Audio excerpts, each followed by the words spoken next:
Ready to make a real impact every day?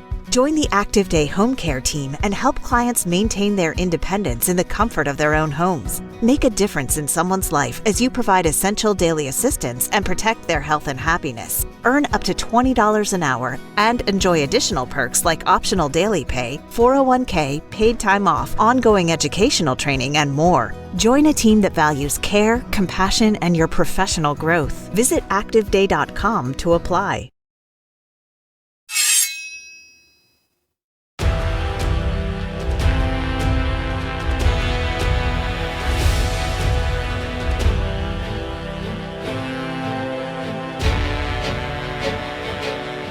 Welcome back to the Sword of Truth podcast, the chapter-by-chapter reread of the Sword of Truth series with a craft brew good enough to drown in on the side. Oh.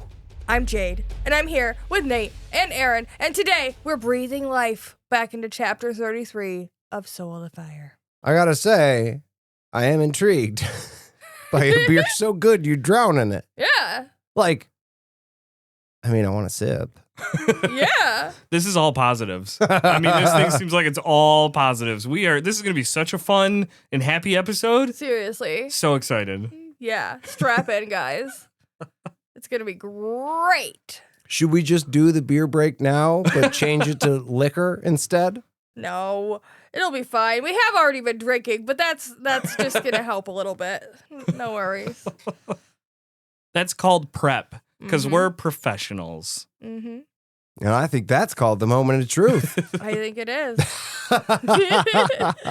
So, Richard is still on his journey book thread. He's been chit-chatting about that for the last little while here. He was like, Mountain Twin, it's a journey book. I know it. I figured it out. It's in Anderith, I think.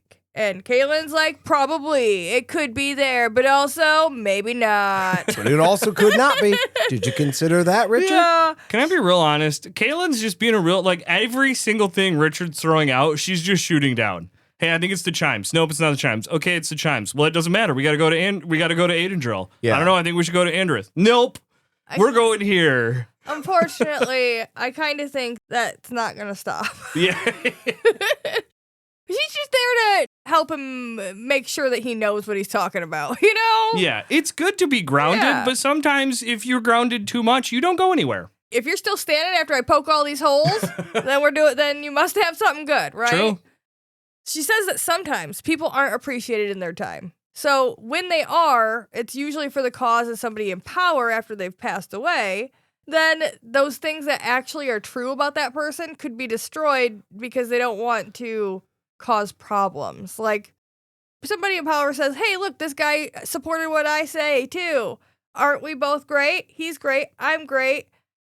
Don't read his diary that says, actually, he didn't believe any of this shit, and that by the end of his life, he denounced all of it. We're going to burn that diary. That happens sometimes. Mm-hmm. I was just locked in on the fact that sometimes people just aren't appreciated in their time. And then after they're gone, they become famous and,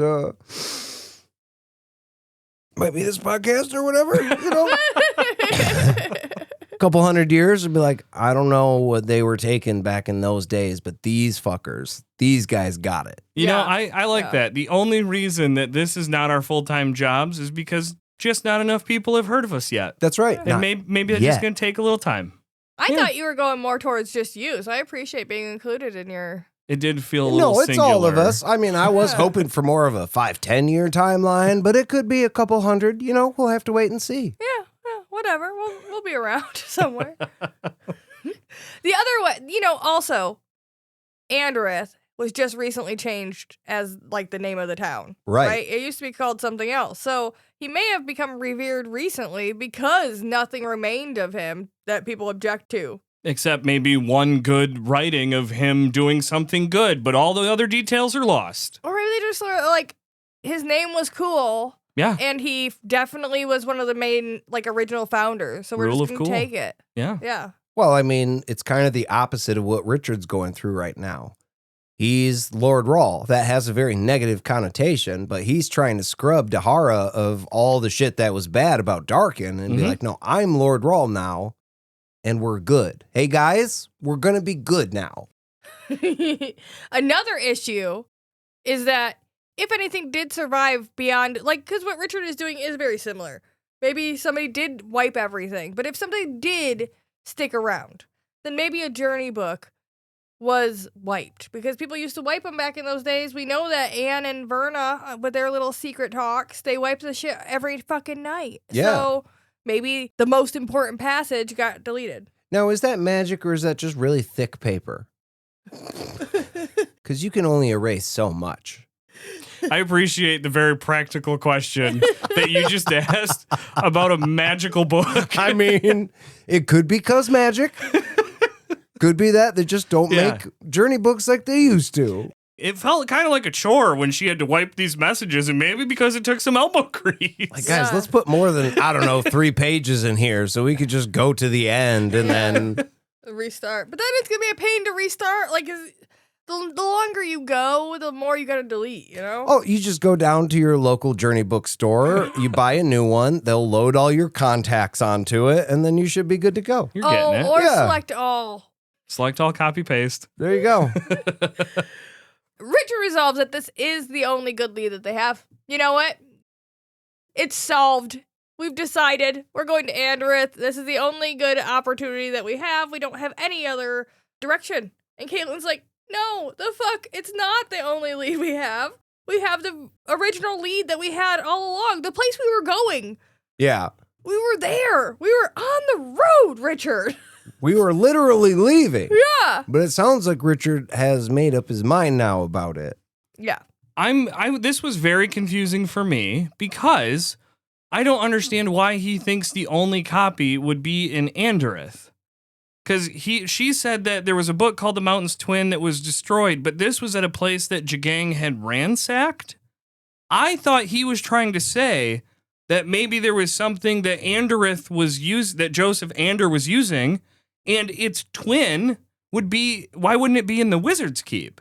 I thought he was saying this was how the wizards communicated with each other. It's how Kolo knew of Joseph Ander and him defeating the chimes. Am I getting confused where Kolo's journal was? I think I understand what happened here. One copy is known about that was destroyed because that was the copy probably in the Wizard's Twin. Keep. The mountains, the duel of that one would have been with Joseph Ander. Yeah. And he was from Anderith. Why did the one in the Wizard's Keep get destroyed? Because it And was... how would Verna have known that? It wasn't in the keep, right? It was in the Palace of Prophets, but they got it from the keep. Okay, Palace of okay. Prophets, Because yeah. I was like, it would be in the Wizards because that's how Kolo knew about it. It would have been. It probably was But they took originally. it, and it was in. That's why they knew it was destroyed yeah, because and it was okay. And the wizards worked with the sisters for a period of time, Yeah, too. So yeah.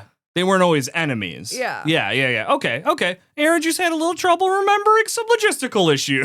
Why? It was only like 2 weeks ago. Come on. Yeah. How could I forget something that happened like a month ago? What I had for breakfast? Yeah. Thanks, guys.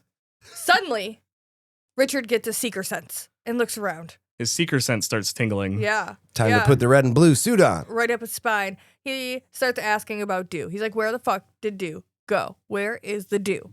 Which is do.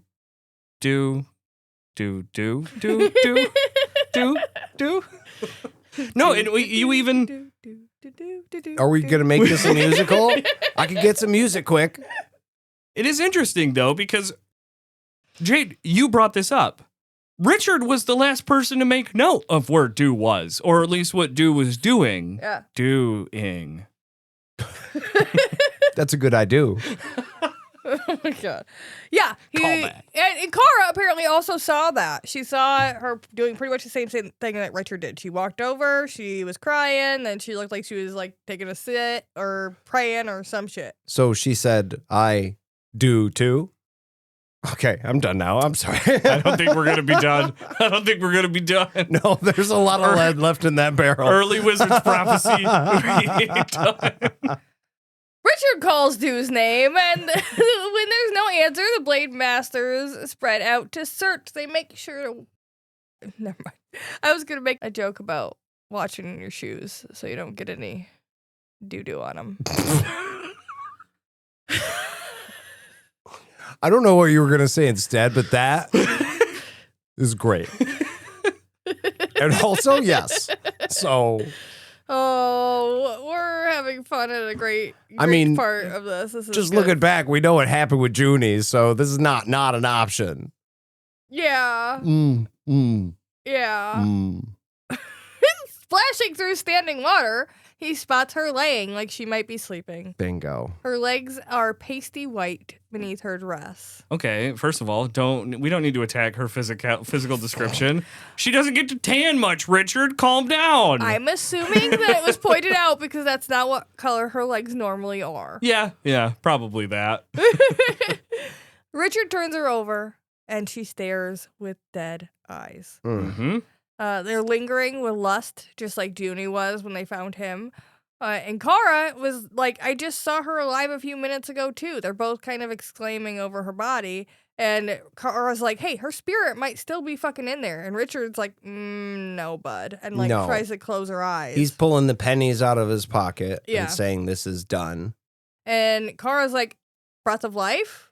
You know what the fuck I'm talking about. And Richard's like, he thinks about his last experience with it, and it was taking Denna's breath when she died, and he doesn't understand how that applies in this situation. I get that he doesn't understand this, but also we went through this with Denna. There are rules applied to this thing, right? It's a very specialized thing that only they do. So when Cara tells you, no, it might still be possible, shut the fuck up and let her try. You didn't waggle your finger when we told you to waggle your finger and try and fix the world. Let her try and do the breath of life. See, I think what's happening here, and I had to read it like twice, I think, to actually fully get it. He is not looking at it as something you can give. He's thinking of it as something you take from somebody when they're dying. They would inhale the last breath Yes. of somebody that they'd killed. Yes. And it's like a sensual, special, bondy thing. I definitely got the vibe that Richard was thinking this was more of a sensual thing that you do between partners, people that quote unquote love each other, maybe something that would be described as a marriage-like ritual almost. I could save her life if I just put my mouth on her mouth. Or that would just be wrong. Possessive. Mord Sith, they enjoy pleasure and pain in this weird fucked up kind of way. So maybe it's just like, ooh, feeding on the death thing. Yeah, only hussies do breath of life on the first date. Yeah, something like that. I was confused even before the breath of life came up about where Dew went, because my whole thing was like, Blade Masters, this is your most important person. How do you not know where your most important person was?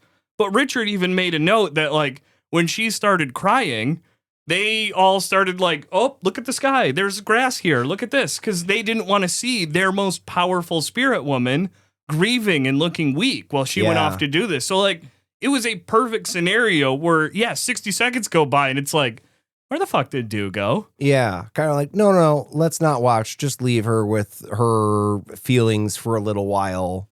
And it's hard to give privacy, like, when you're just out in the open. So the only way you could do that is like, hey, how about we go talk over here? And then Dew can go over there and we'll check in like 5 minutes. Honestly, I have the perfect parallel to this.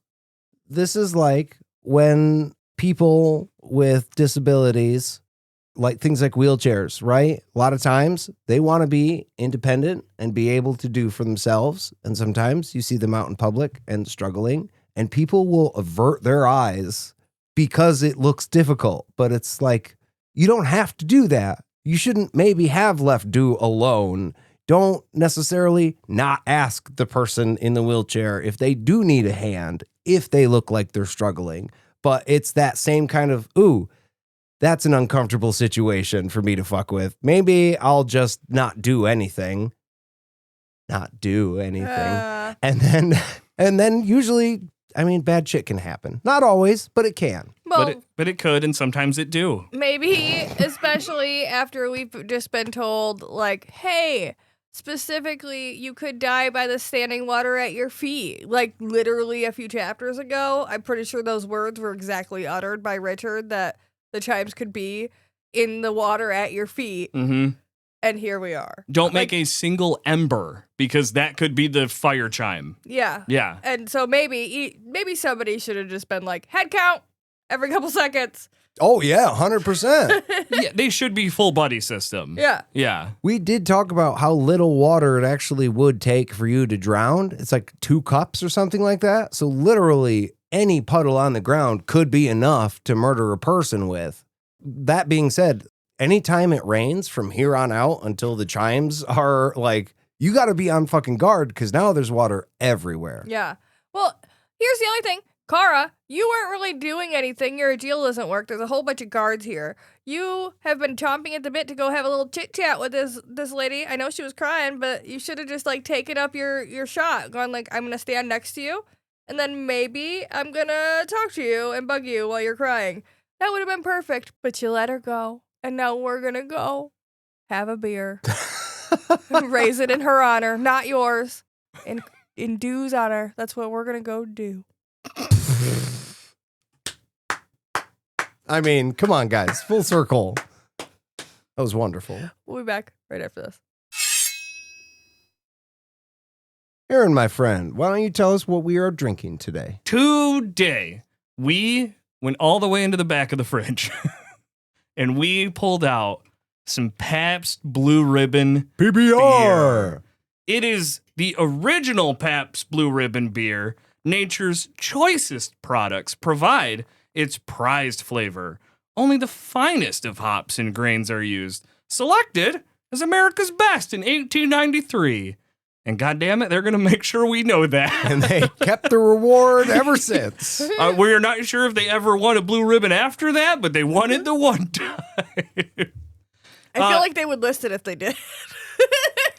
It feels like I would, if I won an award more than once, I wouldn't say I've won 1 Grammy. I would say I'm a multi-Grammy winning artist, you know? Right. Yeah, just like, just the one time. Yeah. But we're clocking in at a 4.7%. Oh. And we are cracking these beers. Oh, yeah. In honor of my grandfather. He was a very big fan of his PBR beer. His basement was a shrine to it. Brr. And His basement was fucking badass. I've seen photos of it. I It's believe sweet. I will try to remember to post the video of his basement, but it is a shrine to PBR. He passed away not too long ago, and he was 91 years old. He was a business owner. He was a bowling man. He loved himself some golfing, some hunting and fishing. And yeah, so Nate and I were hanging out the other day, and it was just like, hey, buddy, we're drinking a PBR today in honor of my grandpa. And then we said, why don't we even do it as a beer break as well? Hell yeah. Because we've thrown out the idea of doing some domestics to kind of maybe give a balance, like, hey, it's not all craft beer, even though this definitely throws off the intro now because wasn't a craft beer on the side. But somebody crafted it at one time. It was a craft beer. And I would argue you can drown in this beer. I mean, it's 16 ounces. Oh, we got. So you got enough. Not the full tall boys, but there's Yeah. taller boys. I guess I'm just going to have to try. But yeah, I mean, there's no extra flavors on here. I get the little hint of hop, but nowhere near an IPA. This is just a good lager. And I'm obviously pretty biased. But this thing is making it to straight up 8 blue ribbons out of 10 for me. Hell yeah. There are definitely other beers that I prefer drinking over this. This is a beer. I can drink this beer with a taco. I can drink this beer going down the river. I can drink this beer in the wintertime. I drink this beer year round. It is a great base for me. Always love it. It's only 4.7%. You can drink them all day. It's a good solid beer. This would be a great garage beer. Great garage beer. Oh, yeah. I would say that you maybe have drank it more. My palate isn't saying I could drink it all the time. Oh, yeah. But for me, it definitely gives I feel like some beers taste older. You know what I mean? Like more original. Miller Lite. Like, well, even Miller Lite or Bud Light, they're like processed. They're like modern tasting beers. Some beers or beverages, like meads, things like that, you're like, oh. It's a little old-timey. Yeah. People drank this back in the day. Yeah. Like, back in the day. Like Tom Crayers in America, for sure.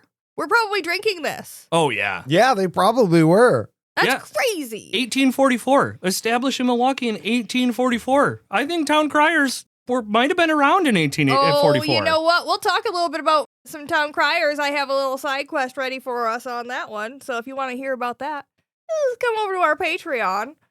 But yeah, no, I think this was pretty good. I think it's a good beer to honor your grandpa, and I will definitely raise it and then drink all of it. You can give a rating, and I will not be offended if it's a lower rating. The intent, indeed, of you honoring my grandfather is quite nice, but I am curious on your rating. Yeah, it's like 4 ribbons. Yeah, that makes sense. Yeah. Kind of saw that come. I also am a little bit surprised. I've had PBR before, did not realize PBR was a lager. And that's important to me because I usually don't care for lagers. This actually tastes fine. I'm going to give this 7 blue ribbons. And I think it deserves every single one of them. 7? 7. For a fine? All right. Yeah. All right. It's a real good fine. It's a good fine. It's not fine, it's fine. I don't know about that. Nate thinks PBR is sexy. That's what we're trying to say. God, I love that red, white, and blue. All right. Well, with that, I think that we are all going to get back to the chapter and see about honoring what Richard's doing. She got us again. Hey, we're back. And you're back. And you're back. And you're back. I'm back. And you're back. It's great. We're all Who's back. We're all back. Never mind. Cara, stiff arms Richard out of the way. Kiara? Yeah. Well, I like Kiara. Yeah. She's in Lion King She's too. from a different thing. Yeah. Cara stiff arms Richard out of the way and puts her mouth on Dew's blowing in breath. Everybody gets a little freaked about this. Richard specifically, at first, assumes it's some perverse ritual that she's like craving from her old life. Like we were talking about getting pleasure from taking somebody's last breath. And he's like, ew. He thought that's what was going on. But something about how she's acting quickly makes him second guess himself. Well, and this is why I got the vibe that he was thinking it was like a sensual thing. Yeah. Like, this is something you share with intimate partners. You don't just do this all willy-nilly. You know, it's interesting because we've been having some discussion over on Discord and stuff and on the Patreon comments, I believe, about the nature of who could be considered, Richard's wife. Oh, yeah. Like, kind of, we were talking, like, intent and stuff. This would be more proof that Richard thought this was more love because he thinks Breath of Life is an intimate thing, not a tool. And Cara's trying to tell him, no, dude, this is just a tool. You can just do this to anybody that needs it. Any and every Mord Sith can do this to anyone. Yeah, well, I think everybody thinks it's a little bit perverse because it's just when you see somebody who has passed away, you don't want to put your mouth on their mouth. Like, that seems wrong to do that. Yeah, that's how you get infections sometimes. Well, that, and also it just seems disrespect. Like, they can't consent. We've all talked about Snow White and, Sleeping Beauty, those situations. Well, the fact of the matter is that they don't truly know that Dew has died. She has stopped breathing. But Cara says that. She's just stopped breathing. Mm-hmm. So give her the breath back. Richard's reaction was probably either because he thought it was a more intimate thing, or here's Cara, from his point of view, kissing another girl and him going, whoa, come on, inappropriate. But not realizing like, hey, no, your instinct was wrong about this. This is essential that I do this right now. Yeah, well, I think it's that, but also just, I think everyone's reacting to what appears to be a dead person, and then one of their group going, I'm going to make out with the dead person. That So seems hot. weird. Yeah. That's our spirit like, we all just talked to this woman a little bit ago. Why are you jumping on her body to do that? That seems strange. I think a funny, similar thing that we joke about is like the person who first discovered you could drink cow's milk. Now, there's the very obvious real world thing of like, you watch a baby animal drink this milk. It would be kind of a natural thing to be like, I'll put that in a glass and try it myself. A lot of times, if you're younger and you're trying to be funny, you're trying to think like, can you imagine the first dude that was just like, I'm going to suck on that teat. Like, I'm going to drink. That's disgusting. That's gross. If you didn't know what CPR was, and then someone came up and started 100%. doing CPR to a dead person that you may or may not have loved or at least known, for Duchailu's case, it would look weird. Yeah. I mean, it's kind of a violent motion. You know what I mean? But like after my mother died, we carried her out of the house. Never have I in my entire life been more careful to make sure that nothing jostled her. And there was no point. Mm-hmm. Like she wasn't in there anymore. You know, it's kind of a thing. But like also, no, fuck no. Nobody was screwing around when doing that because of respect. But That's if a dead person. But if I had come out of the other room and been like, I'm going to give your mom CPR, even without you knowing, especially if you didn't know what CPR was. I would have been upset for sure. Yes. Yeah. Tried to push you out of the way and said, no, I've got this. Yeah. But I mean, honestly, I think there would be a point, though, where like you at some point would probably look back and see the urgency on Jade, which is what Richard sees in Cara, and goes, hold on. Okay. Which is what you need in an emergency when something can be done to save the person. If there's a chance, Right. Okay. Yeah. Well, and the other thing is the intent. Richard knows Cara is not intending to do anything malicious or perverse or whatever. He realizes, like, I don't know all the information here. I'm going to step back. Now, he does also, like, I can't look. You know, he's a little snooty about it. But, you know, like, again, seeing someone do CPR for the first time ever, I don't know if I would be able to just stand there and look at it. It would be shocking. Yeah. Everybody around kind of acts, Richard, what the fuck's going on? He doesn't know what's going on, so he can't really explain, but he does make motions with his eyes to make everyone just kind of chill out and let it happen. Well, she's already doing it, so I guess let's let her try her thing. Yeah. But yeah, he turns away. And this is nice because, like, if Richard speaks on this, he is not speaking on a topic that he has any good information on. That's what he just realized. He can only speak on what he did with Denna. Cara is the one who knows exactly what's happening, but she's a little preoccupied at the moment. So it's like, nope, everyone just stay back. Let the, for lack of a better term right now, medical professional deal with this. Yeah. Suddenly, there is a wet cough. Fuck yeah. And Dew is gasping while Cara slaps her back like a baby. She's coughing and vomiting, but she's moving. She's doing things. So it worked. I want to just tell another really quick story. So my dad was a first responder back in the day. And he would have to literally pull people out of burning houses. And he's told me about this moment before. The kid wasn't breathing, had inhaled too much smoke, and mom and dad are right fucking there. And it was him and one of the other firefighters literally beating on this kid's chest and pushing air into his lungs. And he came back. And he goes, there's nothing close to like real magic than when that happens. It's incredible. I've never seen it myself, but I imagine this is huge. Well, and I know something that, like, if you take first aid and CPR classes, they tell you that it's such a low percentage that it can happen. Right. Like, it's a very much a last minute resort. It is just an attempt to try to do anything that helps until an ambulance gets there. But that being said, you should still try. But the big caveat that all these trainers always try to impart is like, don't ever feel bad because it doesn't happen. Yeah. Because I think they said it's a less than 10%. I'm going to say 10 because I think it's lower, but it's a less than 10% chance success rate. But it's still good to do. Yeah. Oh, yeah. Yeah. And you know what? Staying alive. That's what you need to remember. The beat to staying alive is the compression pattern that you are supposed to do on the chest. No shit. That's really the beat you have to use for CPR. Yeah, we're not talking parody songs. That's fucking incredible. That's to get to be going fast enough. Boom. Yeah. Staying alive. Yeah. Staying alive. Oh man, that's cool as fuck. I'm CPR certified.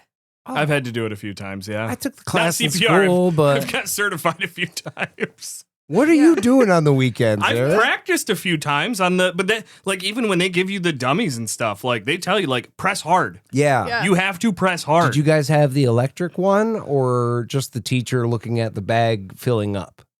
We had one. I don't think it wasn't the electric one. That, like, when you press down on it, it was like, no, push harder. Oh, no, we never had that. Oh, okay. No. Dude, we had the old school. They just popped. Just the bag. Yeah. Yeah. But it teaches you how to use those automatic, I forget what they're called. Defibrillators. AEDs. Yeah. Yep. I didn't. I kind of want one. I mean, we got a new one at work not too long ago, and we went through all the instructions. They're very insanely helpful and like kind of cool. Yeah. But I did think it was interesting, just kind of like what we were talking about Richard's thing with the breath of life here, is that Kaylin like clarifies like, Richard, you're acting a little different. Like, what did you think was going on? And he just kind of goes like, I don't know. But then Kaylin like looks at him and is like, what were you thinking happened here? Yeah. Clearly Richard is like, Kaylin picked up on the vibes that this was maybe a little sensual for Richard, and like kind of goes up to the whole like, we've only known each other for 6 months. You did this thing with Denna, thought we were cool with Denna. Now I might need to open that back up. The fuck did you two do together? Yeah. But also, she thought it was revolting too. So I was also like, well, what did you think she was doing, Kaylin? Hey, I'm so glad that clearly next chapter is going to be all about communicating our feelings about what just happened, and we'll get clarity on everything. Or whatever. Well, we'll get there soon. Kaylin and Richard do ask how she did that. And Kaylin's like, God damn it. You just did it on accident. Richard and Kaylin ask how Cara did that, and she's like, it wasn't magic, motherfuckers. You just have to be fast enough before the spirit leaves. Canonically, I hate magic. Obviously, I wouldn't use magic to help this person. Yeah. But if there was another way, yeah, sure. It's CPR. It's CPR. It's CPR. This does demystify taking the breath in the first book. No, it does. You know what I mean? It kind of, or at least points to something that seemed magical in the first one and going, no. It's just CPR. Now, to be fair, she does not like pump the chest. No, but yes, it's that kind of thing. Yeah, with Terry, I mean, there's always the little maybe she's a Mord Sith. Maybe it is actually a little bit magic. Well, and I know like with children and stuff too. Like sometimes they say like if you're not sure about the compressions, you don't want to break ribs. So like either use fingers or just do the breaths. Like it is okay to just do the breaths. It's fingers. Yeah. It's like go to finger. But in theory, CPR can be done just with the breathing part. But even then, I know that's kind of changed because with, COVID and everything, it's like maybe we don't just put our mouths on top of other people's mouths all the time. You're just supposed to buy the mouth condoms. You're supposed to have the mouth guards. Yeah. Yeah. I was going to say it sounds terrible after what you just said, which is a very real thing, but this is horny Terry peeking his little head out and then being like, but no, don't look. This isn't that. You're bad. Yes, but no. So Richard saw that and went, oh, and felt to stirring and then turned around because he's like, no, that's wrong. Well, Cara says privately to him that Denna had to have done this to him.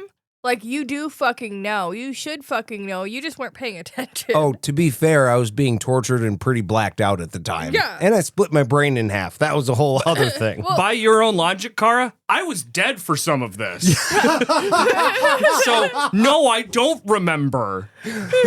Yeah. You got it. Yeah. Got it in one, bud.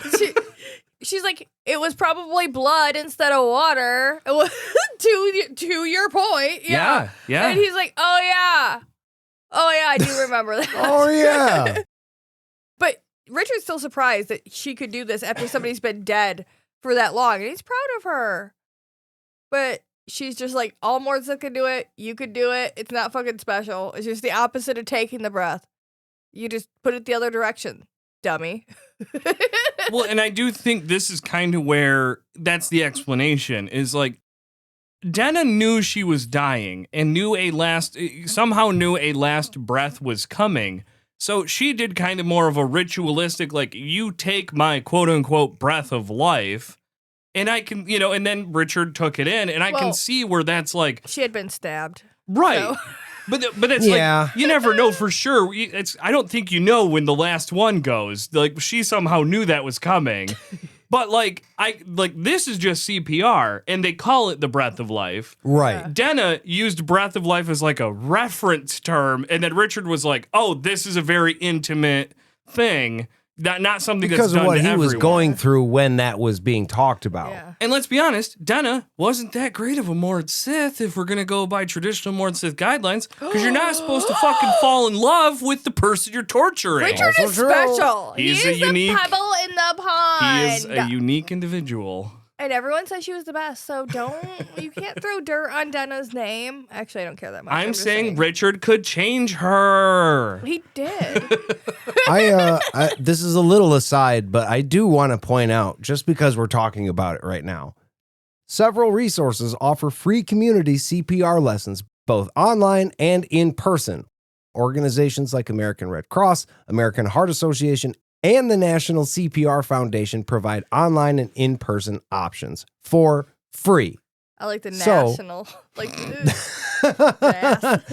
So go learn some CPR. It's good. And hey, maybe you could give the breath of life to somebody in real life.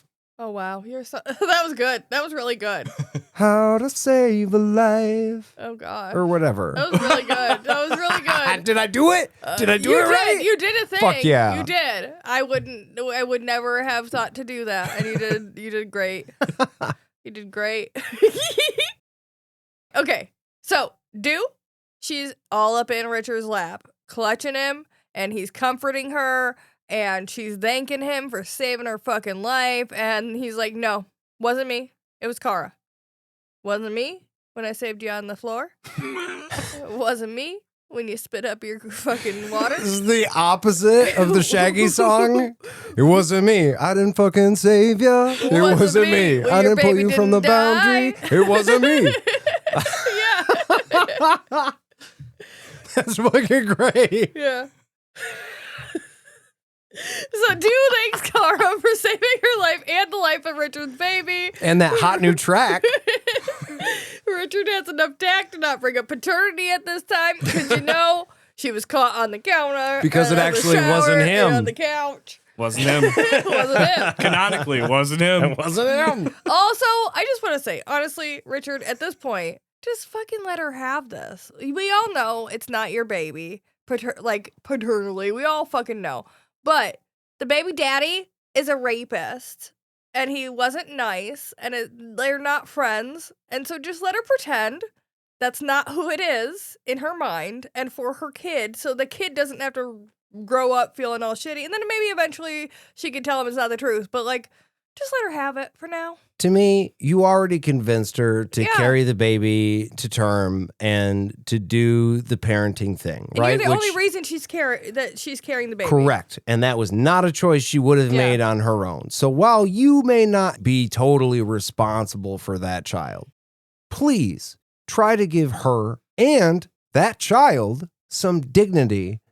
Don't constantly remind them of the negative thing that it was. And in the village, it might let them not have that mark on them. Don't put that stank on it. In a very black and white way, there are 3 people responsible for this child being born. Duchailu, the rapist, and Richard.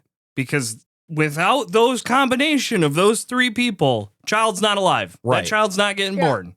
You gotta have all 3. It's fucked up. But it's kind of like a silver linings thing. Yeah. Richard, this is not your baby. I think everyone heard the quotes there. But it is kind of your baby because you are partially responsible for it being born. Yeah. In the way that Goodkind says that if you give a person a piece of bread, you're kind of beholden to them forever. If you kind of convince somebody to keep their baby, then you are also beholden to them forever. Unless that's not actually a rule. It is what it is. You don't get it both ways. 100%. That's all I'm saying. Just stop bringing it up. I need another beer. It's your baby. Let her have this. Let the baby have this. I'm on record as not being a fan of lying, but where's the harm?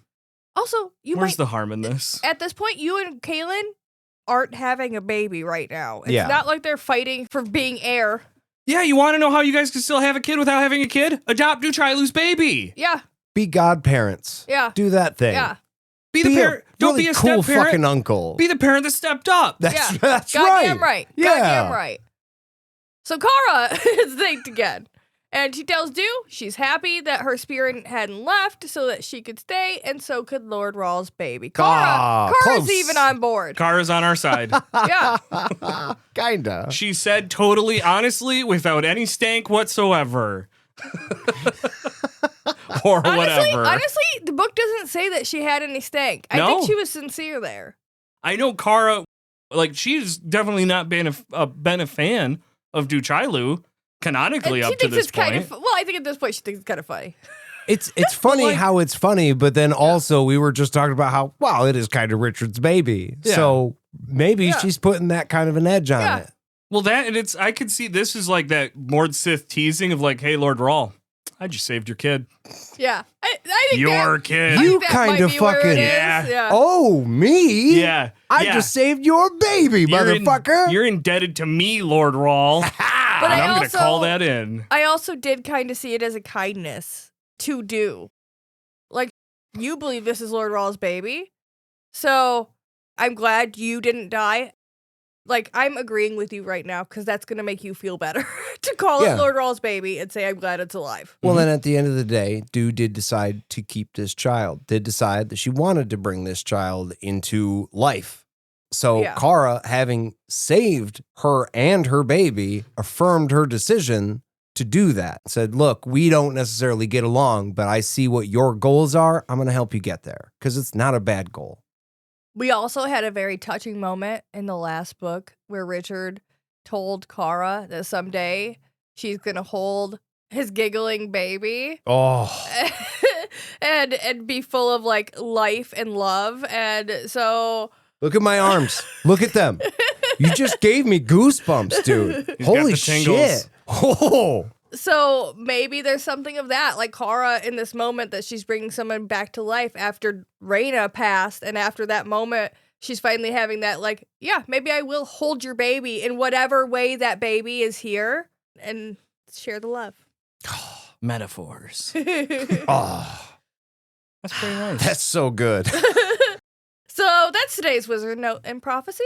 Oh, beautiful. And that's, I love that. That's our truth. So we would love to hear yours. Write to us in your journey books to podcastatt@gmail.com or find us on any of our social medias. Glug, glug. Glug, glug, glug. We forgot the last Yeah, one. you Where the did. hell We did. were You we? did.